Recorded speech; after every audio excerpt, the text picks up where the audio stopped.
Supreme court में सुनवाई के लिए नंगे पैर जाएंगे दिनेश शर्मा।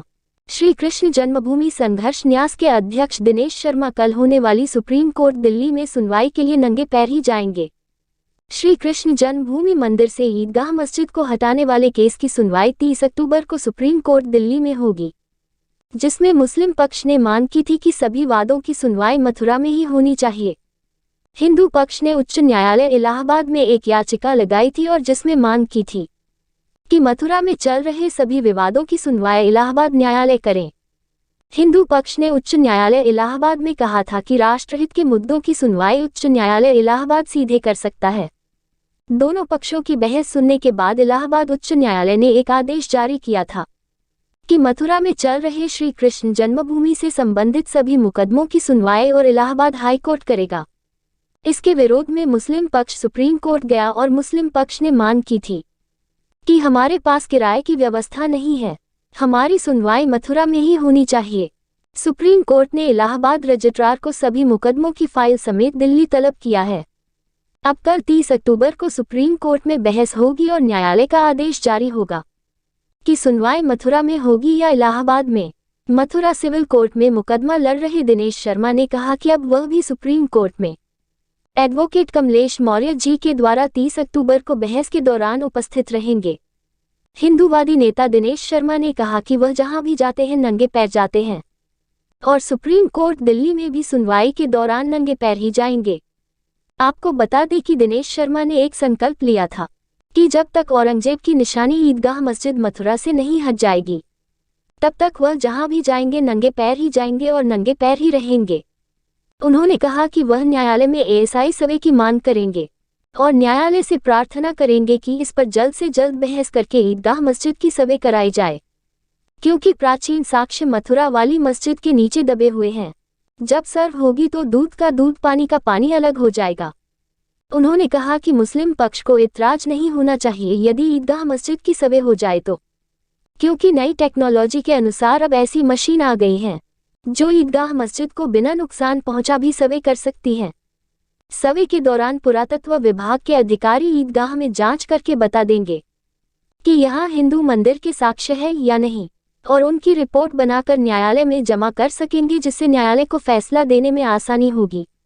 मुस्लिम पक्ष का कहना है कि वो सुनवाई मथुरा में ही चाहते हैं, क्योंकि उनके पास दिल्ली और इलाहाबाद के लिए किराए के पैसे नहीं हैं। अब 30 अक्टूबर को सुप्रीम कोर्ट में बहस होगी और माननीय उच्चतम न्यायालय अपना फैसला सुनाएगी। दिनेश शर्मा ने कहा कि उनके 2 मुकदमे हैं। एक मुकदमा नंबर 174 तो कृष्ण जन्मभूमि मंदिर से ईदगाह मस्जिद को हटाने के लिए है और दूसरा मुकदमा नंबर 603 श्री कृष्ण जन्मभूमि मंदिर से मीना मस्जिद को हटाने के लिए है।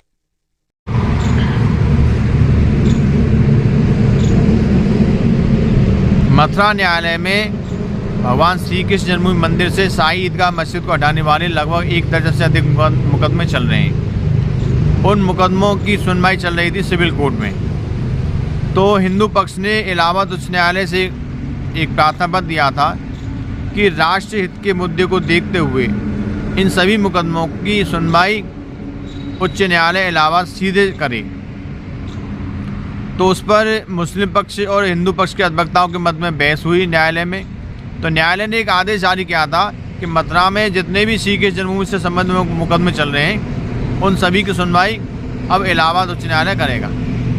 इस पर मुस्लिम पक्ष इस आदेश के खिलाफ सुप्रीम कोर्ट गया और मुस्लिम पक्ष ने सुप्रीम कोर्ट में मांग की कि हमारे केसों की सुनवाई मथुरा कोर्ट में ही चली दी जाए, क्योंकि मुस्लिम पक्ष ने कहा था कि हमारे पास किराया भाड़ा नहीं है, हम इलाहाबाद नहीं जा सकते, लिहाजा मथुरा में ही सुनवाई हो। मुस्लिम पक्ष चाहता है कि मामले को लोअर कोर्ट में ही अटकाना, क्योंकि मुस्लिम पक्ष के पास कोई भी प्राचीन साक्ष्य नहीं है जिससे वो ये साबित कर सके कि यहाँ पहले ईदगाह मस्जिद थी। मुस्लिम पक्ष के पास तो बिजली का बिल भी नहीं है जो ये दिखा सके। वो तो बिजली भी चोरी करके जलाते हैं। हमने जब बिजली की शिकायत की थी तो बिजली चोरी पकड़ी गई और मुस्लिम पक्ष पर ईदगाह कमेटी पर 3 लाख का जुर्माना हुआ था। इसलिए अब कल 30 अक्टूबर को सुप्रीम कोर्ट में सुनवाई होगी और पिछली डेट पर माननीय सुप्रीम कोर्ट दिल्ली ने इलाहाबाद न्यायालय के रजिस्ट्रार को सभी पत्रावली सहित तलब किया था और न्यायालय ने कहा था कि जितने भी मुकदमे की फाइल हैं उन सबको दिल्ली लाया जाए, और उन्होंने सुनवाई के लिए 30 अक्टूबर की डेट लगा दी थी। अब 30 अक्टूबर को कल हम भी दिल्ली जाएंगे और नंगे पैर ही जाएंगे, क्योंकि हमने भी संकल्प लिया था कि जब तक मथुरा से औरंगजेब के पाप की निशानी ईदगाह मस्जिद नहीं हटेगी तब तक हम भी नंगे पैर रहेंगे, क्योंकि हम उस केस में मुख्यवादी हैं।